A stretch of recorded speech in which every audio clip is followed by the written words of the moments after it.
हरिद्वार भारत के सबसे प्राचीन शहरों में से एक है।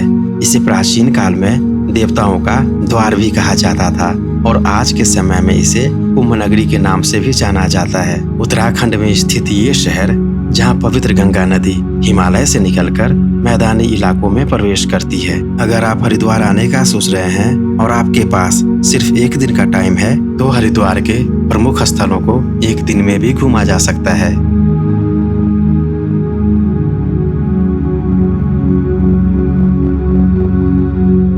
अभी हम जिस मंदिर में आए हैं, इस मंदिर में दर्शन होंगे पारद शिवलिंग की। उनके साथ स्थापित हैं साईं बाबा और बाकी के अन्य देवी देवताएं। ये मंदिर अभी नया ही बना है और इस मंदिर के पीछे में एक गौशाला भी है। दिल्ली हरिद्वार हाईवे पर स्थित है ये मंदिर। जब आप दिल्ली से हरिद्वार की ओर जाएंगे तो पतंजलि के आसपास ही ये मंदिर पड़ता है, लेफ्ट साइड में। मंदिर के अंदर जाते ही सबसे पहला दर्शन होता है कछुए का और उनके साथ विराजमान है नंदी महाराज। बाहर से ये मंदिर देखने में छोटा लगता है, लेकिन अंदर आने के बाद बेहद खूबसूरत है। इसकी बनावट और नक्काशी देखिए, काफी सुंदर लग रहा है।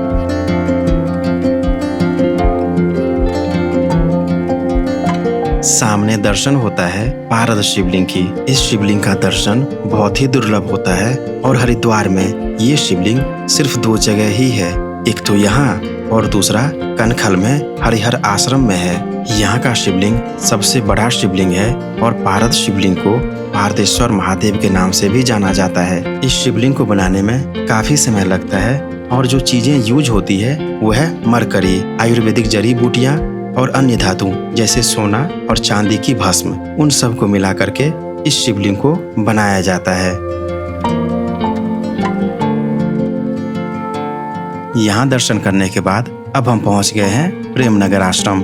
हम यहीं स्टे करने वाले हैं। यहाँ जो रूम की प्राइस है वो 400 से स्टार्ट होकर के 1000 तक जाता है। 1000 का रूम वो फुल्ली एसी है, उसके नीचे बाकी सारे नॉन एसी हैं। आश्रम के अंदर जितने भी रोड्स हैं उसके दोनों साइड इस टाइप से धार्मिक श्लोक लिखा गया है।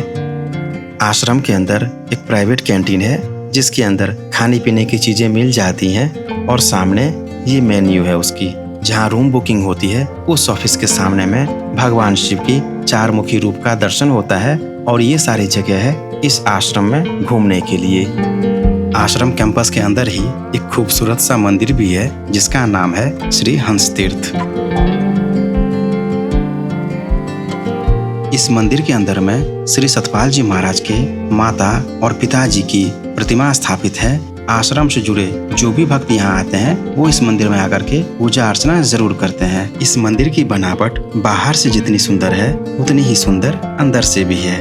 आश्रम के अंदर ही वर्ल्ड का सबसे बड़ा टॉयलेट है जो कि 3 फ्लोर का है। जेंट्स के लिए अलग है और लेडीज के लिए अलग से।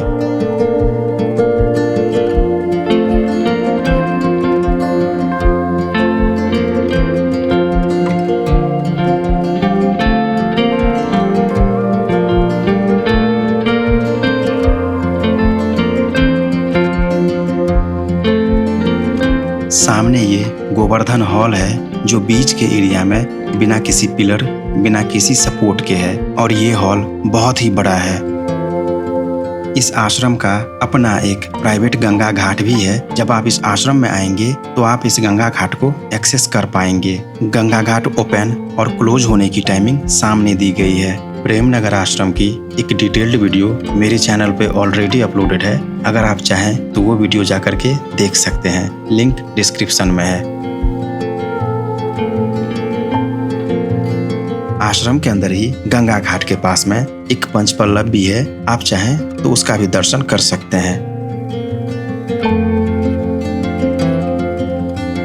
अगला प्लेस जो हम विजिट कर रहे हैं वो है दक्ष प्रजापति मंदिर।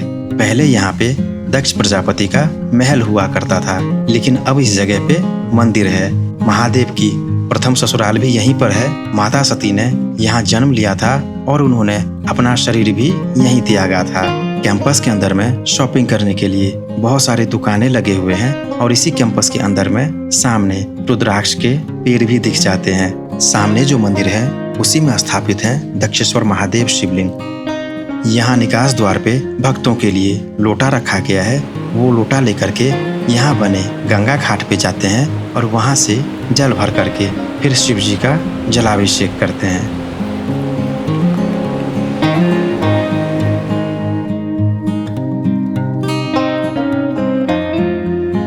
दक्षेश्वर महादेव मंदिर के निकास द्वार के सामने में ये है ब्रह्मेश्वर महादेव मंदिर। कहते हैं कि ब्रह्मा जी ने स्वयं इस शिवलिंग की स्थापना की थी।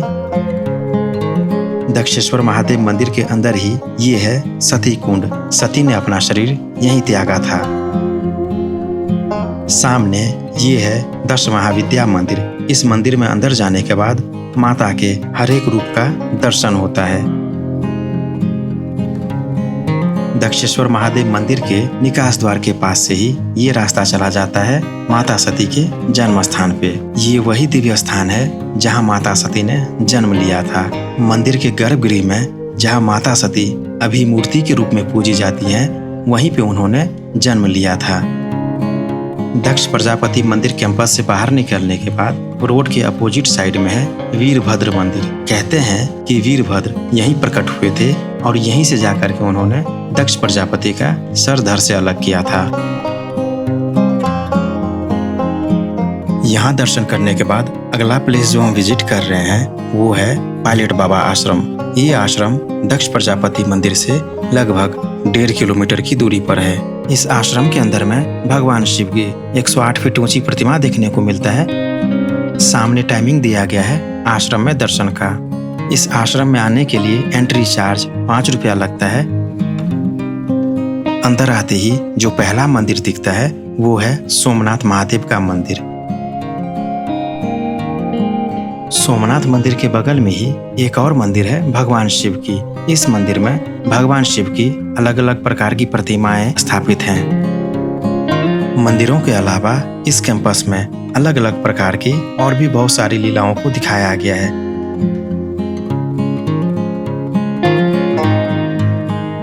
यह है भगवान शिव की 108 फीट ऊंची प्रतिमा और इनके सामने में नंदी महाराज भी विराजित हैं।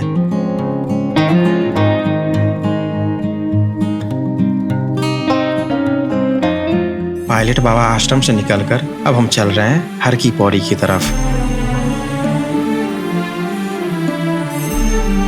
हर की पौड़ी में जब आप गौ घाट की तरफ जाते हैं तो घाट से बिल्कुल पहले ही एक बहुत ही बड़ा सा कार पार्किंग है।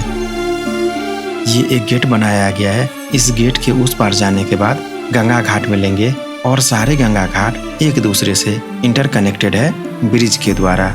चाहे तो आप इस पार स्नान कर सकते हैं या फिर उस पार जा कर के।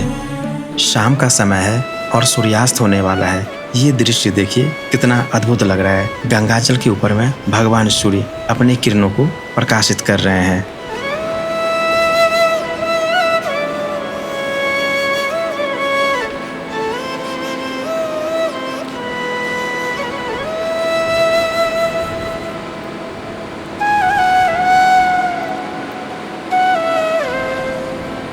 यहाँ पे बहुत सारे ब्रिज देखने को मिल जाता है। एक ब्रिज जहाँ पे मैं खड़ा हूँ, दूसरा ब्रिज बीच में देख सकते हैं, तीसरा ब्रिज आप उसके आगे देख सकते हैं जिसे धनुष ब्रिज बोला जाता है। और उसके आगे एक शिव जी का बहुत ही विशाल मूर्ति है। अभी ब्रिज पर से होते हुए हम लोग जा रहे हैं ब्रह्मकुंड वाले घाट पे। वहीं पे अमृत गिरा हुआ था। समुद्र मंथन के बाद जब अमृत प्राप्त हुआ था तो वहीं पे उसकी एक बूंद गिरी थी जहाँ पे कुंभ लगता है। उसी घाट पे जा कर के घर के सदस्य स्नान करेंगे। बाकी का प्लेस आपको दिखाऊंगा और वहाँ की खूबसूरती भी दिखाऊंगा। यहीं पे एक लाइन से बहुत सारे शॉप्स मिल जाएंगे घाट पे ही, जहाँ पे आपको पूजा पाठ की और ज़रूरत की हर एक सामान मिल जाएगा। माँ गंगा को चढ़ाने के लिए फूल भी यहाँ पे मिल जाएगा और डब्बा वगैरह यहीं पे मिल जाएगा। घाट पे ही गंगा जल भर के आप अपने घर को ले जा सकते हैं। जहाँ पे क्लॉक टावर बना हुआ है वहीं पे ब्रह्मकुंड घाट है।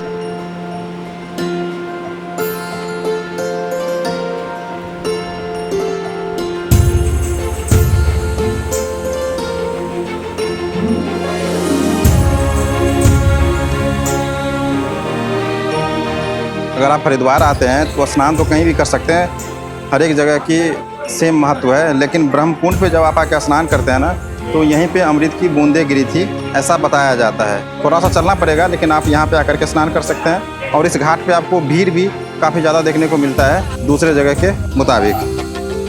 अभी हम ब्रह्मकुंड घाट पे पहुंच गए हैं और यहाँ पे ये सारे बंदर अपना बहुत ही अच्छा खेल खेल रहे हैं। आप भी इस खेल को देखिए, बहुत ही अच्छा लगेगा।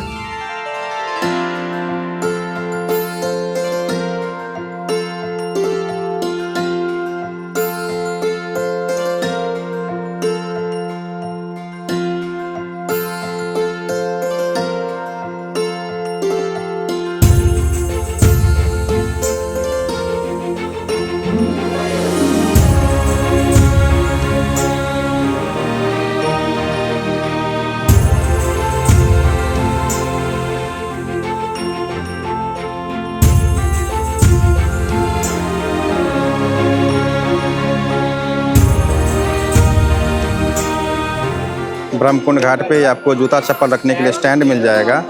मैंने भी रख दिया है, मुझे ये टोकन मिला है। और यहाँ से अब आगे की ओर जाएंगे। शाम हो गया तो आरती का समय हो गया। ये हर एक जगह यहाँ पे आरती होने वाली है, तो इसलिए हम चप्पल जमा करके आरती में जा रहे हैं सम्मिलित होने के लिए।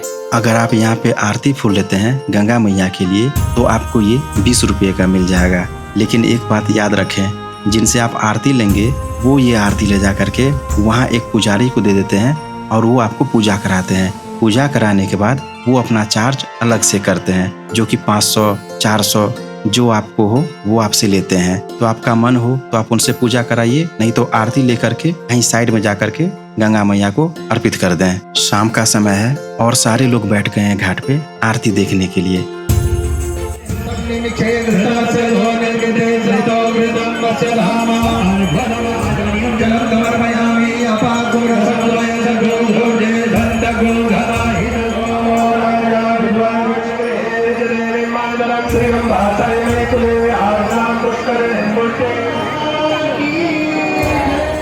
त्वमेव माता च पिता त्वमेव, त्वमेव बन्धुश्च सखा त्वमेव, त्वमेव विद्या द्रविणं त्वमेव, त्वमेव सर्वं मम देव देव। ब्रह्मकुंड घाट का महत्व इसलिए भी बढ़ जाता है। पौराणिक कथाओं के अनुसार समुद्र मंथन के समय में जब अमृत कलश के लिए देवताओं और दानवों के बीच संघर्ष हुआ था, तब अमृत की 4 बूंदें पृथ्वी पर आ गिरी, जिसमें एक जगह था प्रयागराज, दूसरा हरिद्वार, तीसरा उज्जैन और चौथा नासिक। हरिद्वार में ठीक इसी जगह पे अमृत की वो बूंदें गिरी थी, इसलिए यहाँ पे महाकुंभ लगता है और लोग यहाँ पे आके स्नान करते हैं। आरती शुरू होने से पहले तक लोगों का स्नान जारी रहता है। आरती के टाइम स्नान बंद रहता है। आरती कंप्लीट होने के बाद स्नान फिर से चालू हो जाता है। ब्रह्मकुंड घाट के बगल में ही ये लोकल मार्केट है। यहाँ पे खाने पीने की सारी चीजें मिल जाएंगी।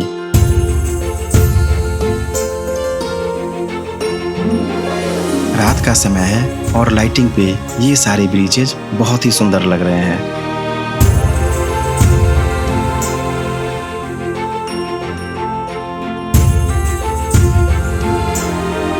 जब मैं हरिद्वार में था तो मनसा देवी और चंडी देवी का गेट बंद था, वहाँ दर्शन ही बंद था। अगर आप चाहें तो उनका भी दर्शन कर सकते हैं। गंगा आरती देखने से पहले आपके पास बहुत ही समय रहेगा, तो आप सुबह में जाकर के मनसा देवी और चंडी देवी का दर्शन कर सकते हैं। रोपवे की भी व्यवस्था है दोनों मंदिरों में जाने के लिए। अगर आराम से हरिद्वार घूमा जाए तो एक दिन में ये सारी जगह हैं घूमने के लिए।